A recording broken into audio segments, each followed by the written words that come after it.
Trà Lân, thành cổ giữa núi rừng Nghệ An, nơi Lam Sơn khởi lửa, thắp sáng con đường giải phóng muôn dân. Mùa hạ 1425, chống Lam Sơn dậy núi rừng. Lê Lợi hạ lệnh công thành Trà Lân, ngọn lửa mở đường phía Tây Đại Việt. 3 năm khởi nghĩa, nghĩa quân đã lớn mạnh. Giáo mác sáng lòa, ánh mắt rực niềm tin. Thành Trà Lân do Trần Chí trấn giữ, nơi tập kết quân lương và kỵ binh giặc Minh. Nguyễn Trích hiến kế, đánh Trà Lân, chặn lương, vây chặt, khiến giặc đói mà hàng. Đêm xuống, đội cảm tử men theo khe núi, đốt kho lương, cắt đường tiếp tế. Vòng vây siết lại trong lửa đỏ, trăm nỏ đồng loạt khai hỏa. Tường thành bốc cháy như mặt trời giữa đêm. Giặc rúng động, lương cạn, nước cạn, ý chí tan rã. Ngọn lửa Lam Sơn cháy rực trời Đại Việt. Chiến thắng mở đầu thời huy hoàng. Đón xem tập tiếp Trà Lân, chúc trẻ cho bay. Tháng 8 năm 1425, hiệu lệnh tổng công kích vang lên. Núi Lam bừng lửa, trời đất nghiêng ngả, chống trận dội muôn trùng. 3 mũi quân răng thế gọng kìm. Nguyễn Trích đánh tả, Lê Sát đánh hữu, Lê Lợi thân chinh chỉ huy trung quân.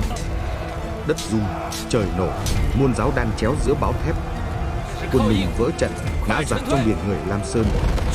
Kỵ binh giặc xa bãi trông lửa, vó ngựa cháy đỏ, tiếng thét át cả sấm rền.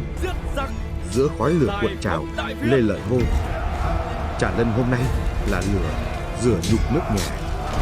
Cờ giặc gãy đổ, thành bốc cháy, khói đỏ phủ dòng nậm nơn.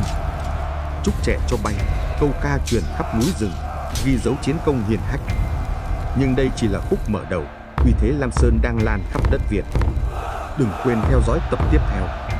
Ngày tấn công thứ 12, thành Trà Lân sụp đổ giữa khói lửa.